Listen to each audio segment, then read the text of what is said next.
I'm only at 6 episodes, and I've thought to myself, man, do I deserve a break? This video reviewing stuff is difficult. I mean, look at it. I sit here, I watch bad products. I don't know how others do it. So I pulled out my Gameboy Color, and I decided, let's play some WWF Betrayal. Alright, let's get going. This game came out in about 2001 by THQ, and it's a creative look with the WWF license.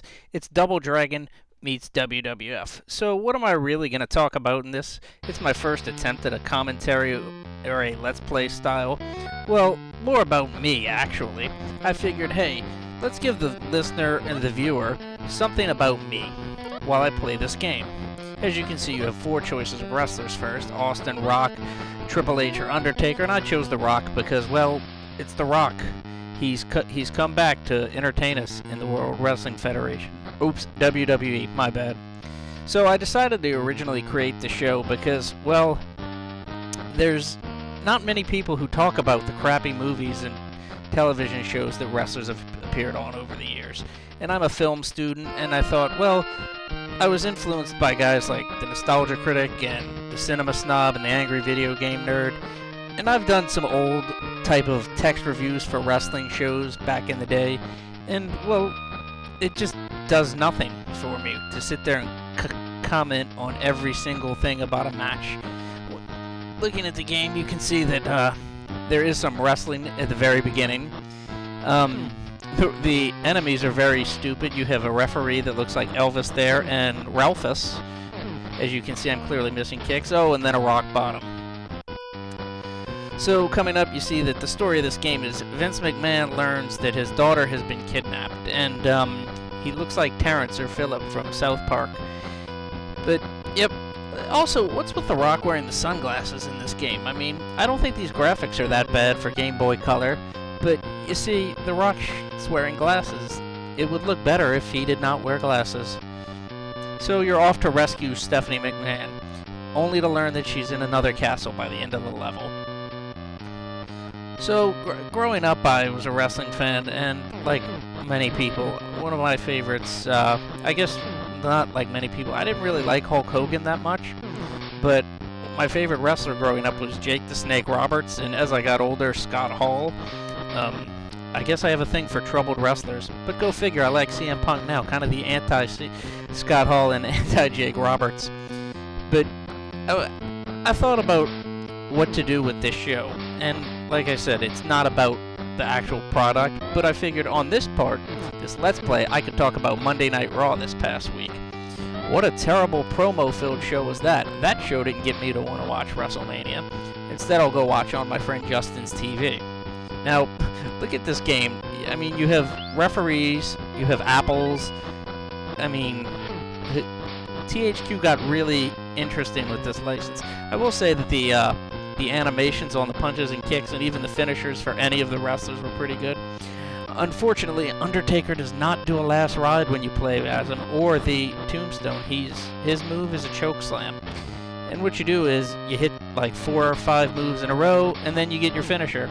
These steel beams were also really annoying while playing, because you want to see all the action. But that's not the point here. So also in this, what I'm going to do is, I'm going to take the first 2 levels, and then the next 2, and then the following 2, and have a 3-part episode for this. And then at the end, I'm going to do a 4th part reviewing the entire game. Hopefully it'll be a little shorter than what I'm currently doing. I don't know much else what to say. Let's see. My favorite movies, since I'm a film major, like I said, are, I have a list. I guess I should say my favorite wrestling movie, or a movie involving a wrestler. If you've seen They Live, I would say that's the best movie ever starring a wrestler. I mean, Roddy Piper is just really good in it, and it's a good sci-fi / horror movie type thing. I mean, the fight scene alone and the idea that there are aliens that give us secret messages that we don't know about, it's just really, really good. And it's a good movie. It's not just a good wrestling movie. If you're a fan of sci-fi and the genre itself, check it out. You know, it's pretty damn good. Yeah, my other favorite part of this is while The Rock beats up security guards or cops in the first level, these cops actually try to tase you. I mean, what's the deal? You'll also see how bad I am at this game once I get to the upcoming boss at the end of this level. But yeah. Sorry, I just had a mind fart. It's not easy doing this live commentary. What I'm doing is, when you see me punch the certain objects, as you saw in the other level, certain fruits or foods pop out. Like, look, Rock gets some pie there. The people's pie. My favorite matches are one I actually went to live. I was able to go to Royal Rumble 2001 and see Chris Benoit and Jericho in the ladder match, and that's one of the best matches I've ever seen live. I mean, that's one of the most amazing things. I also was at Extreme Rules in 09, where CM Punk won the title after Jeff Hardy won the ladder match for the belt. That was a fun night, because all the sad fans were in tears leaving the arena and thought the show was over when Punk's music hit, and I was celebrating as Punk won the title. It's also funny to watch The Rock beat people with a wrench. I mean, you know, I understand the construction workers in this game being villains. It's kind of weird, but, you know, it fits the strange game. But why are the cops so corrupt that they don't want you to get Stephanie McMahon? Hell no, they won't let you. It's really weird. Going back to another wrestling movie, a lot of people ask me my thoughts on Ready to Rumble, which I will review, and I have to say, I like Ready to Rumble. I don't like what they did with making Arquette the world champion, but I enjoy Ready to Rumble. It's not nearly, it's stupid, but, you know, it's kind of like one of those things where I would say it's better than any of the WWE films, and I have seen Knucklehead. Have not seen The Chaperone as of this yet. So upcoming, we have Steve Austin coming up as the first level boss, and quite frankly, I don't know how the hell I lost 3 lives on this, as you'll see. You can see how bad I am at this game. You see, the Undertaker clearly decides to drive the limo so he can go, "Where to, Stephanie?" again, even though she's in the trunk, so I guess that didn't make much sense. I think the graphics for this and the animation, like I said, are really good. I mean, there's really 4 moves per wrestler. There's the finishers for each wrestler.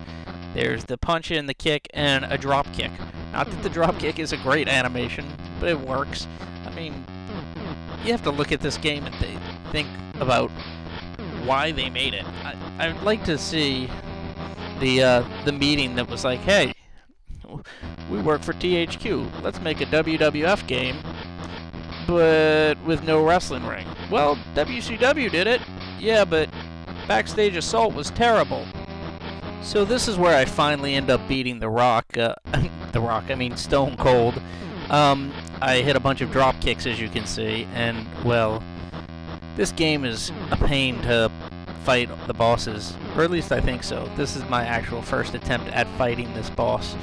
And as you can see, I lost 3 lives. Well, as you can see, it's over, and I hope you enjoy.